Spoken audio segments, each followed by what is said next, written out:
English থেরাপির সবচাইতে বেশি যেটা আমাকে ভালো লাগছে এখানে প্র্যাকটিস হয় 80%। সেই বিষয়টাই আমাকে মূলত সবচাইতে বেশি ভালো লাগছে। আমি আসলে এরকম ইনস্টিটিউট খুঁজতেছিলাম যেখানে বেশি প্র্যাকটিস হবে।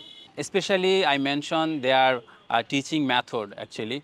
সবাই শিখতে পারবে। এখানে তো খুব সুন্দর মতো করে ইংলিশ শেখানো হয়, খুব সুন্দরভাবে ইংলিশ শেখানো হয়। আমি অনেকের কাছ থেকে সাজেশন নিয়েছি, মানুষ আমাকে ইংলিশ থেরাপি সম্পর্কে বলেছে, দেন আমি সার্চ করেছি ইন্টারনেট ইংলিশ থেরাপি সম্পর্কে।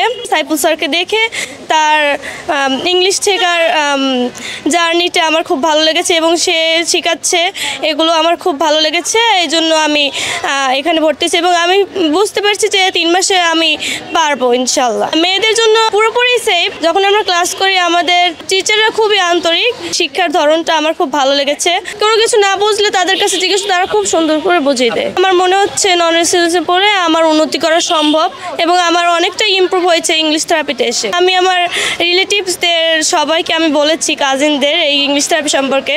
আমি একজন হাউসওয়াইফ। আমি ইংলিশ শিখছি হচ্ছে আমার 2টা বাচ্চা। আমার বাচ্চাগুলো ইংলিশ মিডিয়ামে পড়ে। যেহেতু আমি আরও 12 বছর আগে আমার পড়াশোনা কমপ্লিট করেছি, তখন আমি আমার এইচএসসি কমপ্লিট করেছি। এখন আমি বাচ্চাদের যেহেতু ইংলিশ মিডিয়ামে পড়াচ্ছি, আমি যখন ওদের ইংলিশ পড়াইতে যাই আমি অনেকটা বুঝি না, হিউজ ভোকাবুলারি স্যার। আমি ওই অত ভোকাবুলারি তো পারি না।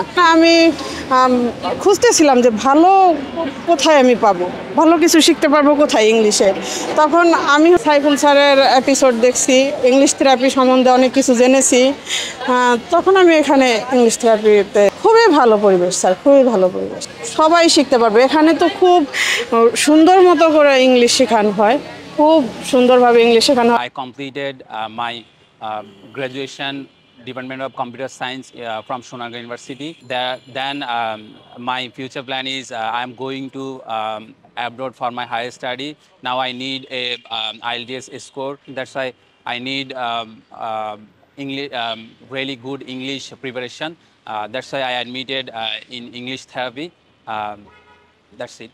Especially, I mentioned their teaching method actually. They do really good practicing system, and when we practice in classroom, then we came out in outdoor class and practice with our partner. অনাবাসিক আর আবাসিকের class same, but কেউ যদি মনোযোগ দিয়ে বাসায়, plus ক্লাসে তো ম্যামরা পড়াবেই, কেউ যদি বাসায় গিয়ে তার ওই সময়টা, যারা অনাবাসিকে থাকে তাদেরকে তো স্যারের কেয়ার করে, বাট ওই সময়টা যদি সে 2 ঘন্টা অথবা 3 ঘন্টা 4 ঘন্টা ইফোর্ট দেয় তাহলে সে ভালো কিছু করতে পারবে।